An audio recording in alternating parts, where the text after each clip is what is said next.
Let me take a moment and talk about Riverside.fm. It allows you to record studio quality audio and up to 4K video. When you need to record audio and video, Riverside.fm can do it. So if you're looking for a hero platform for all your recording needs, from podcasts to webinars to any video content, Riverside.fm. I've got a promo code for you where you'll receive a 30% discount on the first 3 months of your subscription. I'll give it to you twice. The promo code is SHIPIT.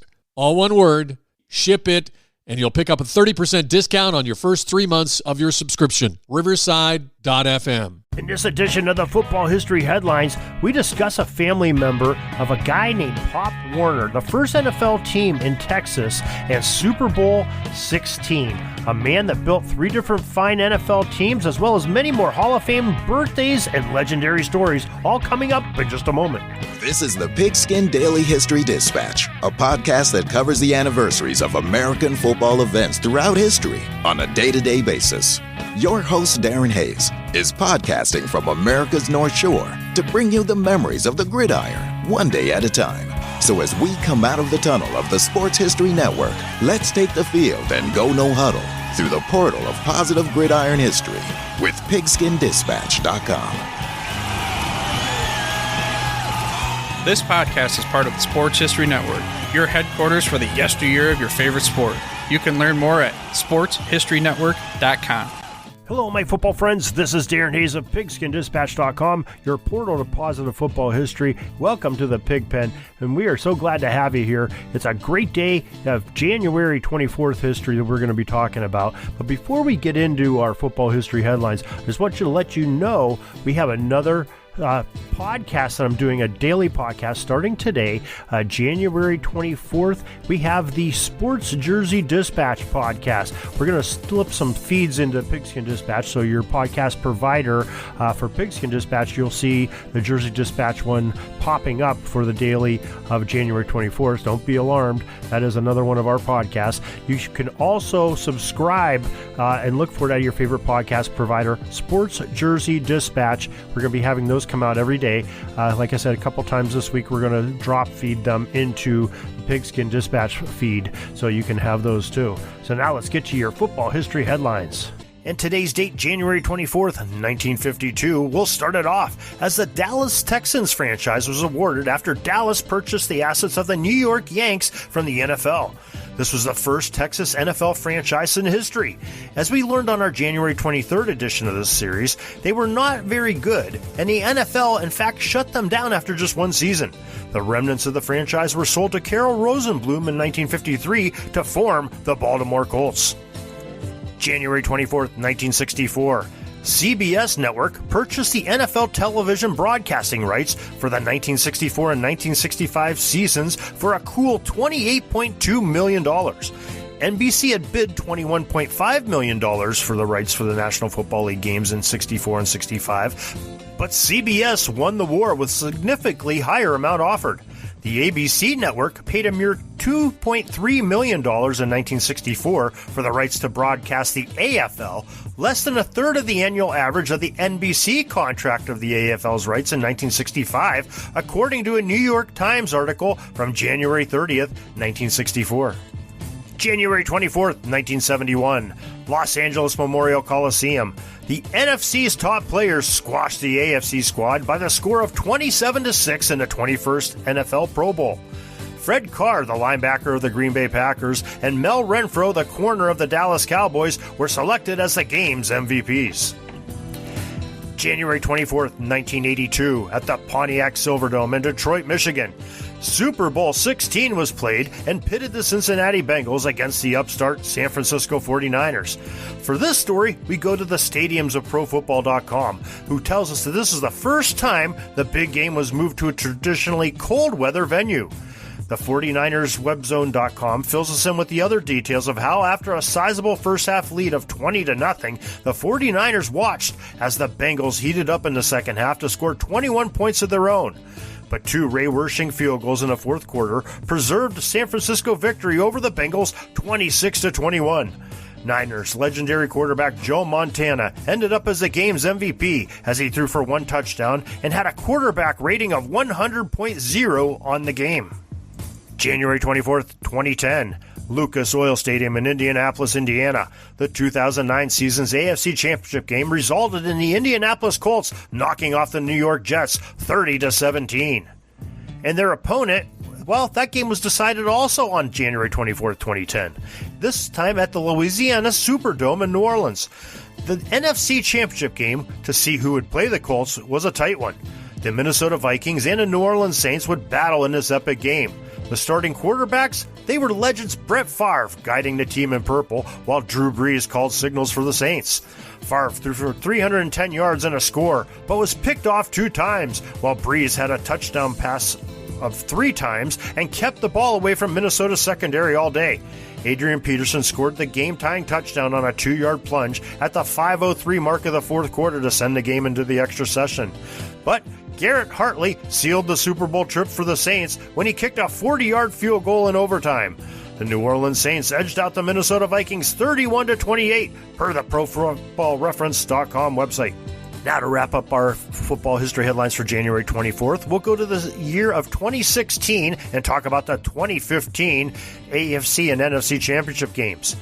First, we'll talk about the AFC. It was played at Mile High Stadium in Denver. And the game for 2015 of the AFC Championship was Peyton Manning and the Denver Broncos, who had to overcome Tom Brady and the New England Patriots 20-18 to advance to the Super Bowl. On the other side of the league, the Bank of America Stadium in Charlotte, as the Carolina Panthers had no trouble with dispatching the Arizona Cardinals in the NFC Championship game for that year. The Panthers, with Cam Newton under center and a ferocious defense, gobbled up the Redbirds 49-15 to advance to the big game against the Broncos. As we take a quick break from the headlines, let me remind you that you can also learn more about gridiron history on our website, PigskinDispatch.com. And you can contact me, Darren Hayes, at PigskinDispatch@gmail.com. We'd love to hear from you.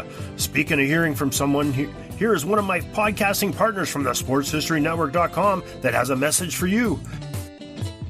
He was known as the Bronze Bullet, tied the world record in the 45 and 60-yard dashes, and while he stood just 5'4", he tied the legendary Red Grange for most touchdowns in the Big Ten in a season with 10, and went on to score 45 more in the pros.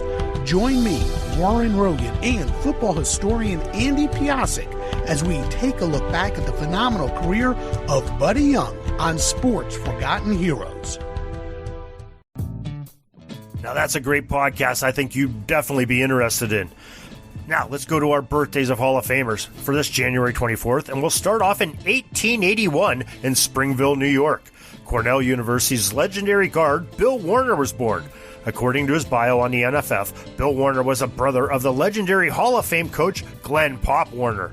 Though Bill was a far from spectacular lineman, he was known as a workhorse guard who rarely missed an assignment and became the anchor of the Cornell line in his time. Walter Camp named Warner to his first-team All-America list in 1901, writing that as a blocker, he was a consistent and conscientious man. The National Football Foundation selected Bill Warner for entrance into the College Football Hall of Fame in 1971. Our next birthday took place on January 24th, 1920, Portland, Oregon. Chuck Taylor, the renowned as a tough guard for Stanford. The National Football Foundation lists Chuck as an All-America guard in 1942.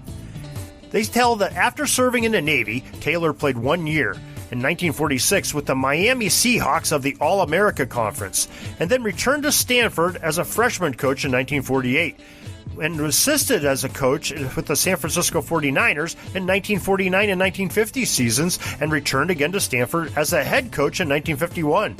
His 1951 team went 9-2 and went to the Rose Bowl, and earned Taylor election of Coach of the Year.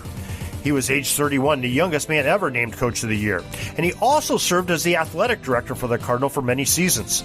Taylor was heralded as a man who had gone to the Rose Bowl as a player, a head coach, and an athletic director. The NFF voters inducted Chuck Taylor into their College Football Hall of Fame in 1984. For our next birthday celebration, we'll turn our attention to Wethersfield, New York, in the year 1936 on January 24th. The rugged fullback from the University of Miami, Florida, Don Bossler, celebrated his birth. The footballfoundation.org website states that Bossler was a 4-year starter at fullback for the University of Miami. In his senior year of 1956, he helped the team to an 8-1-1 record and was named as an All-America by the Associated Press. He rushed for 1,642 yards in his 4 seasons there with the Hurricanes. The National Football Foundation selected Don Bossler into the College Football Hall of Fame in 1990. After school, Don played in the NFL for 7 seasons with the Washington Redskins organization. January 24th, 1937, Zanesville, Ohio, Bobby Beathard, the talented GM with a great eye for finding talent, was born. The Pro Football Hall of Fame enshrined Bobby Beathard as a contributor in 2018. Beathard was really good at discovering talent as he started out as a scout in the Falcons and the Chiefs organizations, according to the Pro Football Hall of Fame's website bio on him. In 1972, Bobby became the director of player personnel for Miami. Yes, those undefeated Dolphins of 1972. Later in the 1970s, he was hired as a GM of the Washington Redskins and became famous for trading out of first-round picks to acquire more draft capital. He built championship teams by doing so. All in his 11 seasons in Washington, he only used 3 first-round picks. Amazing. The Super Bowl 17 roster of the Redskins had 27 free agents that Beathard had signed. In the early 1990s, he helped rebuild the San Diego Chargers into a Super Bowl contender. So in review, Beathard helped the 2 championships with Miami, 2 with Washington, and lost the Super Bowl with San Diego. That's a pretty good track record. Pretty good GM. Gets you into the Pro Football Hall of Fame. Once again, we're glad you joined us for these football history headlines and legends of birthdays. And we want to make sure you come back for January 25th because it has got some great storylines to it as well. And to make sure you don't miss a second of when we get released, make sure you hit that subscribe button on your podcast player right now. Go to your favorite podcast player and tell them you want to subscribe to the Pigskin Daily History Dispatch, or you can go to the sportshistorynetwork.com where you can see our podcast and many other great podcasts with some very interesting hosts and guests that talk about sports history every day of the week. But the best way is you can email us at pigskindispatch@gmail.com, and we will put you on our mailing list, and we will every morning at 6:47 a.m. Eastern Time in the United States, we will send you an email that has our podcast of that day released, as well as some interesting articles that you can take a gander at. So make sure you do one of those or do them all, and we'll see you tomorrow, folks. Thanks. Peeking up at the clock, the time's running down. We're going to go into victory formation, take a knee, and let this baby run out. Thanks for joining us. We'll see you back tomorrow for the next podcast. We invite you to check out our website, pigskindispatch.com, not only to see the daily football history, but to experience positive football with our many articles on the good people of the game, as well as our own football comic strip, Cleat Marks Comics. Pigskindispatch.com is also on social media outlets, Facebook, Twitter, Instagram, and don't forget the Pigskin Dispatch YouTube channel to get all of your positive football news and history. A special thanks to the talents of Mike and Jean Monroe, as well as Jason Neff for letting us use their music during our podcast.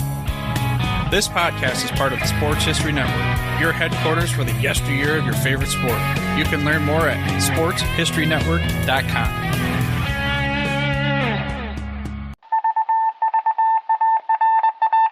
It was just another ordinary day in the offices of the Pittsburgh Guardian newspaper circa 1924. But for Marla Delft, assistant editor, everything was about to change. For she was about to discover the awesome attractiveness of Row 1 brand retro sports paraphernalia items thanks to Orville Mulligan, sports writer. And there it is. Wow, Orville, that's really the bee's knees. Isn't it just? A poster-sized replica of the actual 1909 World Series program cover. I can see that. But where did you get it? And where'd you get it framed? I ordered it from the Row 1 website, where over 6,000 items of sports memorabilia from the 1880s to the 1990s are available for reproduction, in multiple sizes and in several different materials, with over a dozen styles of frame to choose from for prints like this. Well, I'm sure Mr. Delft would love to put up more of these in the office. But I'm equally as sure they're beyond this newspaper's budget. Not at all, my dear Marla. See for yourself. Go to sportshistorynetwork.com/row1. sportshistorynetwork.com/row1. Oh my, these are good prices. Oh, and look at this stuff. Oklahoma-Nebraska football, college basketball art, Michael Jordan items. And so retro it was that sports Marla Delft advertisement discovered the placards. splendiferous magic of Row 1 sports memorabilia, arts, and prints. You can too by visiting sportshistorynetwork.com/row1. That's ROW1 today for access to the full Row 1 catalog of gallery prints and gifts like t-shirts, long-sleeve shirts, telephone cases, coffee mugs, blankets, pillows, towels, and even shower curtains. Act today for 15% discount off all prints with coupon code SHN15 and 20% off all other items with coupon code SHN20 at checkout. And keep your dial locked to the Sports History Network for the exciting chronicles of the 1920 sports world in Orville Mulligan, Sports Writer. Coming soon. Are you having a hard time figuring out what to get Dad for Father's Day? You should check out Row 1 Brand's Vintage Pictorum Gallery. They have America's best sports art. With over 7,200 historic sports prints, you're assured to find something unique for Dad this Father's Day. Instead of a boring old tie, get him a historic baseball photo taken by Henry High Sandom at the historic Polo Grounds Stadium in New York City during the 1894 Temple Cup. Or, if he's an NFL buff, check out the 1963 vintage NFL poster. These are so good looking that you'll be amazed how they turn out. Shop now at sportshistorynetwork.com/row1 and save 15% off your order.